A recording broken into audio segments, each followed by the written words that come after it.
Olá, caros irmãos e caras irmãs, sejam muito bem-vindos. Hoje teremos mais um estudo do livro espírita Pão Nosso, de autoria espiritual de Emmanuel, psicografia de Chico Xavier.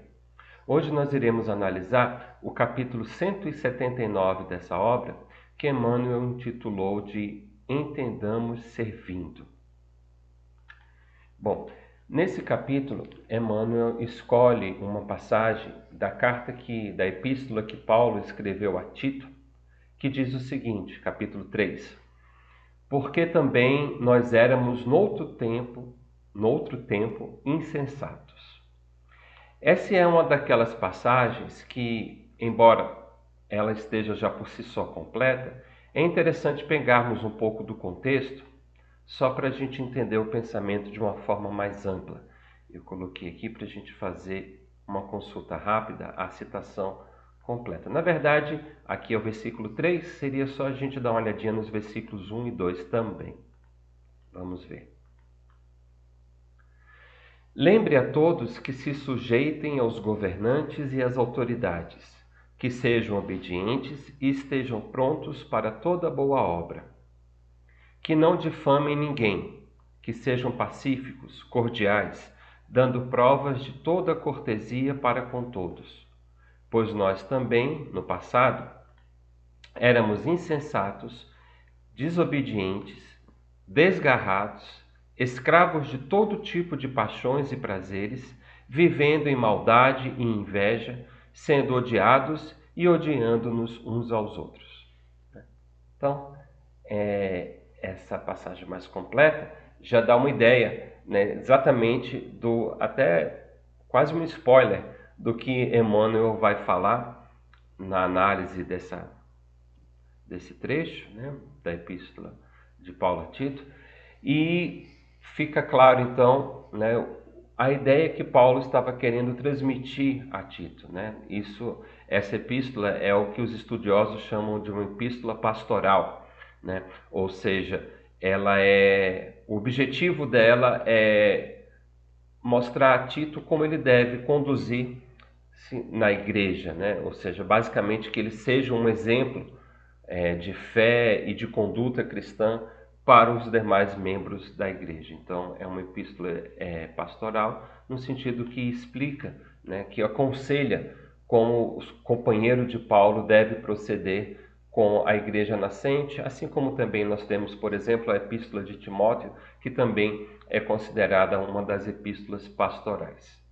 Muito bem, vamos voltar então ao texto original.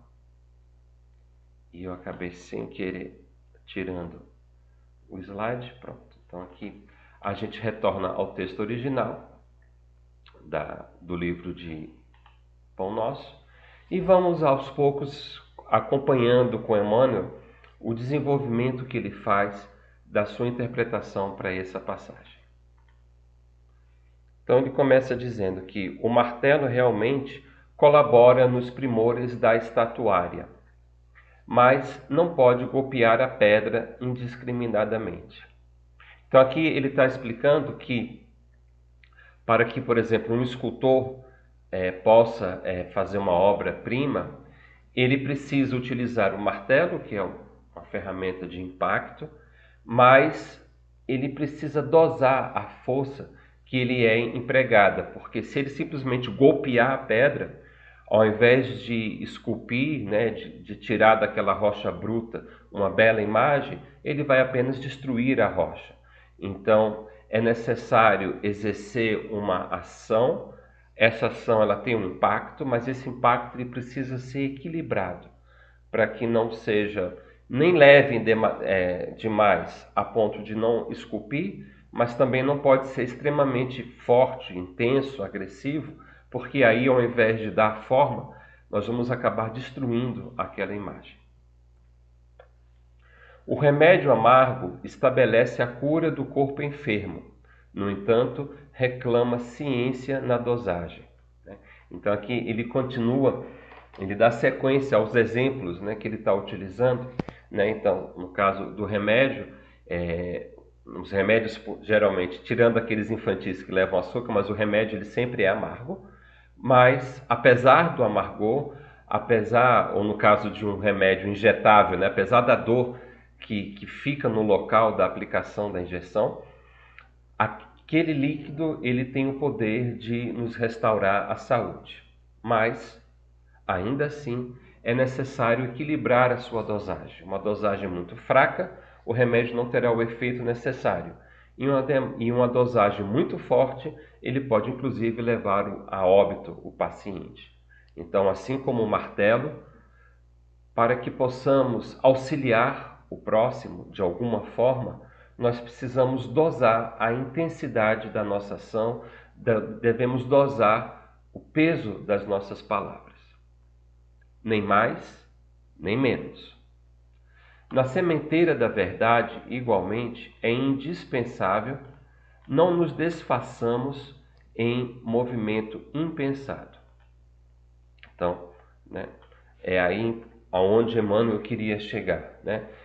Quando estamos tentando auxiliar o nosso próximo com alguma explicação, com algum aconselhamento, ou mesmo agindo de uma forma fraterna para acudir o irmão que está em sofrimento, que está em desespero, nós devemos nos lembrar desses exemplos que Emmanuel colocou, do martelo que esculpe, do remédio que cura, que nós precisamos, ao semear a verdade, ao auxiliar o nosso próximo, a apoiá-lo em suas dores, nós precisamos estar atentos à dosagem do nosso auxílio, nem mais, nem menos. Então temos que ter muito cuidado nesse processo de servir ao próximo. Vamos seguindo que vai ficar mais claro o que ele quer dizer. Na Terra, não respiramos num domicílio de anjos. Somos milhões de criaturas no labirinto de débitos clamorosos do passado, suspirando pela desejada equação. Então, como Kardec já colocou claramente, nós vivemos num planeta de provas e expiações. Então, todos nós, sem exceção, somos espíritos em jornada evolutiva. Nós somos herdeiros do nosso passado, aonde todos nós cometemos erros, falhamos em nossas missões e estamos tendo uma nova oportunidade de nos reerguermos. Isso vale para nós, isso vale igualmente para aqueles que nos cercam. Então, no processo de servir ao próximo, de auxiliar o próximo, de amparar o próximo, temos que lembrar que o nosso próximo, como nós, é também um espírito imperfeito, um espírito em aprendizagem, um espírito com pontos de conquistas, mas também com pontos de fragilidades, que ambos os lados precisam ser considerados com devido cuidado. Que ensina com sinceridade, naturalmente aprendeu as lições, atravessando obstáculos duros. Então, se hoje temos capacidade de falar um pouco de compaixão, de falar um pouco de perdão, de falar um pouco de paciência, é porque ao longo das nossas provas, dos nossos obstáculos, já conseguimos realizar uma cota de aprendizado nessas virtudes. Não que as tenhamos totalmente desenvolvidas, mas já estamos conseguindo trabalhá-las e, portanto, podemos dar testemunho do nosso próprio aprendizado para aqueles que pretendemos servir, apoiando, auxiliando, amando. Então, aqui a tônica, o ponto central é não falar simplesmente daquilo que lemos e achamos bonito, mas darmos testemunho do que já conseguimos realizar dentro de nós. Porque, agindo assim, a nossa fala, o nosso gesto, o nosso amparo, ele tem a força da nossa própria vivência. Claro que a tolerância excessiva resulta em ausência de defesa justa. Entretanto, é inegável que para educarmos outrem, necessitamos de imenso cabedal de paciência e entendimento. Mais uma vez, como é a tônica central, né, o pilar central desse capítulo, é o equilíbrio, nem o mais, nem o menos, né? Então, é necessário que não sejamos excessivamente tolerantes, a ponto de sermos coniventes com o erro, com o equívoco ou com a fraqueza daqueles que queremos apoiar, mas, ao mesmo tempo, nós precisamos ter paciência. Nós precisamos ser compreensivos com a situação em que se encontra o nosso próximo. Porque, assim como nós desejamos que nos momentos dos nossos equívocos, os demais que nos cercam sejam pacientes e tolerantes conosco, porque naquele momento estamos frágeis ou estamos agindo ainda pelo peso da nossa ignorância, naturalmente devemos proceder da mesma forma com aqueles que buscamos servir, que buscamos amparar. A tolerância é necessária, a paciência é fundamental, mas elas precisam ser dosadas para que não percamos a oportunidade de auxiliar com efetividade. Paulo, incisivo e enérgico, não desconhecia semelhante realidade. Quem conhece um pouco da história de Paulo compreende perfeitamente bem o que Emmanuel está querendo dizer. Não nos esqueçamos, por exemplo, que Paulo, quando ainda se chamava Saulo, foi o primeiro perseguidor dos cristãos. Sob o seu comando, foi feito o primeiro mártir do cristianismo. Estevão foi, a mando de Paulo, apedrejado como punição por defender a sua fé cristã. Saulo conduziu uma feroz perseguição aos cristãos da igreja nascente. E não nos esqueçamos que o momento da sua conversão, ou, melhor dizendo, o momento do seu despertar para a mensagem de Jesus, ocorreu justamente quando ele se dirigia com outros dois companheiros para Damasco, a fim de efetuar a prisão de Ananias, que era o líder da comunidade cristã de Damasco. Então, no meio do caminho, que ele teve aquela experiência mística com Cristo, que mudou definitivamente, que deu uma guinada nos rumos da sua vida. E mesmo como cristão, né, é muito claro em Atos e nas suas próprias cartas, que ele tem uma personalidade muito forte, muito incisiva, né, que é da sua própria natureza, que, claro, a gente percebe ao longo dos anos, ele vai suavizando, digamos, essas arestas mais duras da sua personalidade. E por isso mesmo, ele entendia muito bem essa necessidade, né, da pedra que age sobre o mármore. Ela precisa da ação dura, às vezes contundente, mas sempre dosada, para que não venha a acabar destruindo ao invés de construir, rachar ao invés de lapidar. Escrevendo a Tito, Tito é um dos companheiros, né, de Paulo, creio que eu não falei isso, que esteve com ele em Antioquia, que trabalhou com ele em Éfeso. Então é um personagem, considerado um dos 70 apóstolos, inclusive, é um grego, né? Então, portanto, de origem gentia, que se converteu ao cristianismo. Então, escrevendo a Tito, lembra as próprias incompreensões de outra época, para justificar a serenidade que nos deve caracterizar a ação a serviço do Evangelho Redentor. Então, justamente o que eu estava comentando, né? Ele, durante toda a vida dele, o fato dele ter sido o primeiro perseguidor dos cristãos sempre fará com que a sua consciência retorne a esse período doloroso e que então a sua personalidade muito enérgica e muito incisiva seja suavizada, né? Então, quando ele critica o erro, em primeiro lugar, ele lembra que ele mesmo foi agente de erros e de atrocidades, né, que ele cometeu. Então, isso o faz dosar a sua ação. Isso também serve igualmente para nós. Quantos erros não cometemos mesmo nessa vida, pelas nossas imperfeições?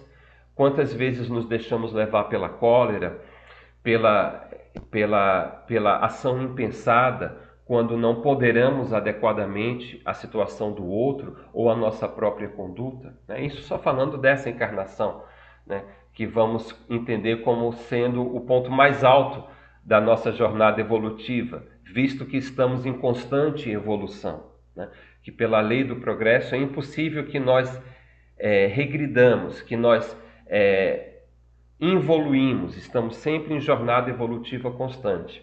Então vejam, se nós temos a consciência dos nossos defeitos e das nossas falhas, das nossas imperfeições, imagine como éramos na existência passada, há 2 existências atrás. Então, também temos a nossa cota de erros terríveis e precisamos estar cientes e conscientes dessa nossa trajetória quando estivermos em contato com outras pessoas, para que não sejamos com elas excessivamente duros, excessivamente críticos, lembrando das nossas próprias imperfeições. Jamais atingiremos nossos objetivos torturando chagas, indicando cicatrizes, comentando defeitos ou atirando espinhos à face alheia. Então, é justamente essa questão, né? Inclusive, um dos pontos que nós devemos estar nos vigiando é com relação a justamente essa tendência que nós temos, que Jesus inclusive nos chama a atenção quanto a esse comportamento equivocado, de estar sempre apontando o erro nos outros, né? Ou nas palavras de Jesus, de ver o cisco no olho do nosso irmão.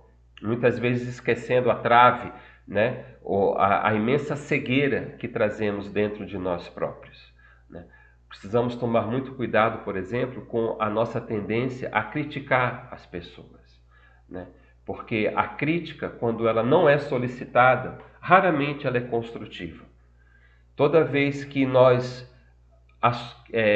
queremos assumir o papel de justiceiros, né, de querer impor ao outro a nossa verdade, nós estamos de fato sendo indelicados, grosseiros, indesejados. Diferente de quando, por exemplo, somos procurados pelo nosso irmão, pelo nosso cônjuge, pelo nosso companheiro, pelo nosso colega de trabalho, e ele nos solicita um conselho, ele nos solicita uma opinião. E ainda assim, vamos ser bastante prudentes, porque ainda que o outro nos solicite uma crítica, nos solicite uma opinião, devemos ser muito zelosos, muito cuidadosos quando falarmos. Justamente como o texto coloca aqui, para que não acabemos colocando o dedo na ferida, na chaga do nosso irmão, ou que não venhamos a apontar as suas cicatrizes dos erros cometidos no passado, né? Um outro péssimo hábito que costumamos ter, né? Ou seja, de utilizar dos erros que o nosso irmão nos contou ou que tivemos conhecimento, de quedas, de equívocos do passado, como forma de fragilizar o nosso irmão. Ah, mas você está dizendo que eu preciso ser tolerante, mas há 5 anos atrás você não foi tolerante nessa situação. Então, nós gostamos muito de nos defender acusando os nossos irmãos de erros que ele cometeu no passado. Erros que muitas vezes nem fazem mais parte da sua personalidade atual. Como Emmanuel coloca, são cicatrizes, mas que nós queremos sempre trazer à tona, né? Então, mesmo que nós tenhamos uma boa intenção, temos que tomar muito cuidado como essa intenção é materializada em formas de palavras quando nós aconselhamos. Porque mesmo um diamante, se atirado com força contra o outro, irá ferir a sua face ao invés de ser uma joia que ele poderia utilizar em seu proveito. Então, muito cuidado nós devemos ter com essas críticas, com essa nossa mania que nós temos de apontar falhas, cicatrizes, chagas no próximo. Evitar ao máximo criticar e só fazê-lo de iniciativa própria se assim for exigido pela nossa profissão. Por exemplo, um professor, ele precisa criticar o seu aluno quando este não estiver, por exemplo, obtendo um resultado adequado numa equação matemática, né? Então, nesses casos é uma crítica construtiva. E mesmo assim, quantos de nós não vamos lembrar de professores que na hora de explicar a matéria que não foi compreendida por um aluno, utilizavam de arrogância, de orgulho, de altivez e acabavam humilhando aquele estudante, né? Que então se revoltava e não aprendia a lição que precisava naquele momento. Então, nós também temos que ter esse cuidado, né? Especialmente quando precisamos de alguma maneira apontar um aspecto no nosso irmão, onde ele está errando, onde ele está equivocado, onde ele não está tendo a melhor conduta. Lembremos sempre de nós próprios, como nos sentiríamos, e coloquemos, portanto, aquele algodão, aquela espuma na hora que tivermos que fazer uma crítica ou uma observação não tão positiva sobre a conduta do nosso irmão. Compreensão e respeito devem preceder-nos a tarefa em qualquer parte, né? Então, para que a nossa função de servir seja a mais próspera, a mais que tenha o maior sucesso possível, é necessário o entendimento, né? Daí o título do capítulo, Entender Servindo. Então, para servir, nós precisamos entender. Então, precisamos ter compreensão da situação do nosso irmão, daqueles que nos cercam. Precisamos respeitar a sua situação, a sua posição evolutiva, que nunca será idêntica à nossa. Ele poderá ter, inclusive, pontos da sua personalidade muito mais evoluídos que o nosso. E, claro, outros pontos aonde nós já conseguimos fazer mais progressos e que, por isso mesmo, poderíamos contribuir para que o nosso irmão também progredisse naqueles aspectos. Mas sempre tendo a humildade de reconhecer a nossa posição de viajante em longo caminho, que ainda se encontra muito distante do objetivo, da cidade que deseja, que é o seu destino alcançar, né? Então, compreensão e respeito, tolerância, mas não excessiva, o equilíbrio para que a nossa ação não peque pelo excesso ou pela falta, né, do apoio, do auxílio que devemos ensejar, que devemos atuar. Recordemos nós mesmos na passagem pelos círculos mais baixos e estendamos braços fraternos aos irmãos que se debatem nas sombras. Então lembremos dos momentos aonde nós caímos e que conseguimos nos reerguer por nosso mérito, mas provavelmente também com o apoio de outros irmãos, e estendamos braços fraternos para aqueles que neste momento encontram-se caídos, encontram-se nas sombras, que precisam da mão firme e amiga que devemos estender em seu auxílio, né? Então, hoje estamos fortes, mas já estivemos fracos e nada impede que no futuro venhamos a fraquejar de novo, né? Eu sempre lembro quando esse tipo de exemplo é utilizado, eu sempre me lembro do exemplo de Jesus carregando a cruz e tombando ao peso dela, né, após percorrer longo caminho e sendo, portanto, amparado. Eu sempre esqueço o nome que a história atribui ao personagem, que naquele momento carrega por alguns metros a cruz que Jesus carregava. Então, que possamos ser também esse anônimo na multidão que atua amparando o nosso próximo, ajudando-o a se reerguer, porque nós também já caímos e é possível que venhamos a cair também no futuro.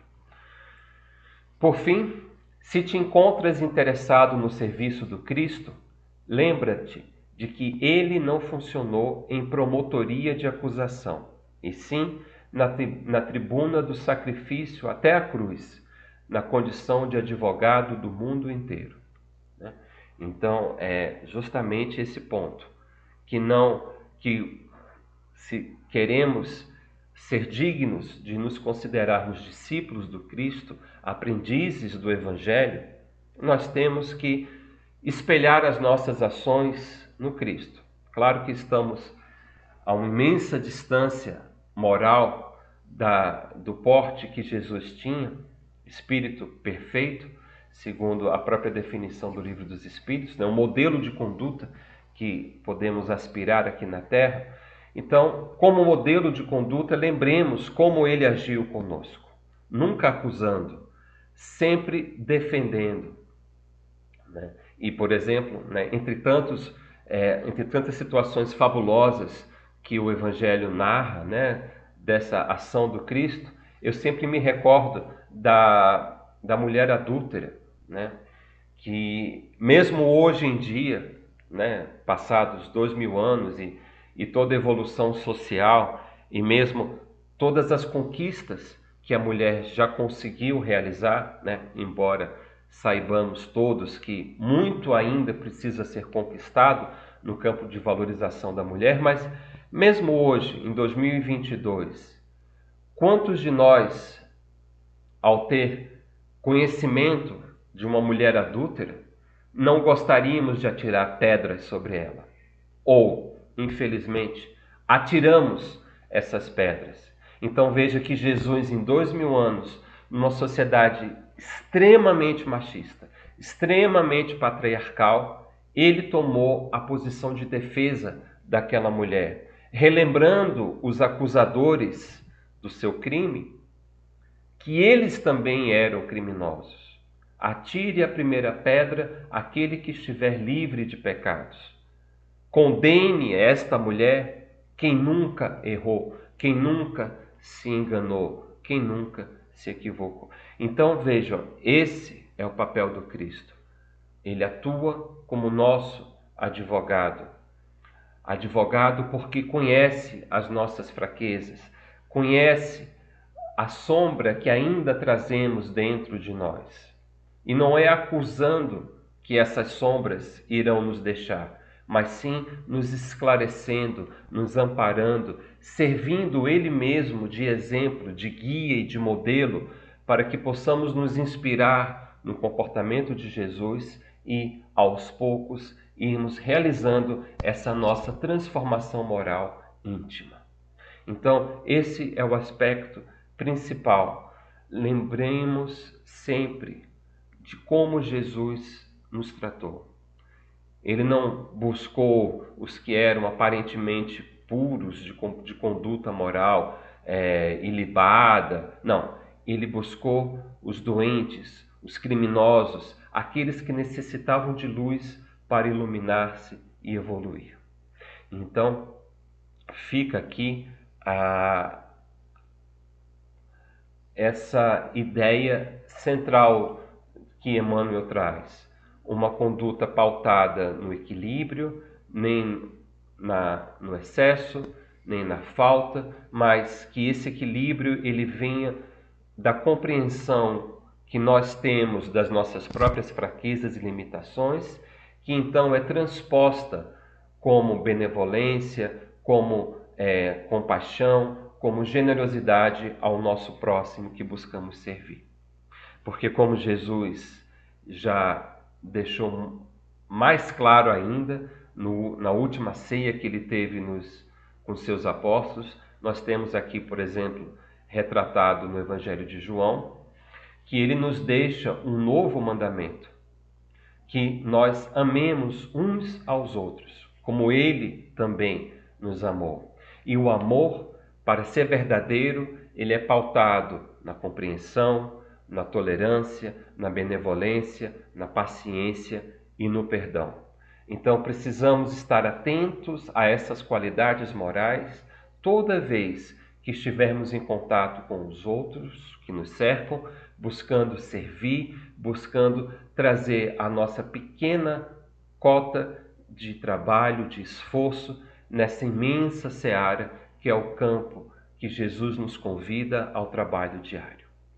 Então, essas foram as nossas observações em cima dessa belíssima lição que Emmanuel nos trouxe no capítulo 179 do livro Pão Nosso.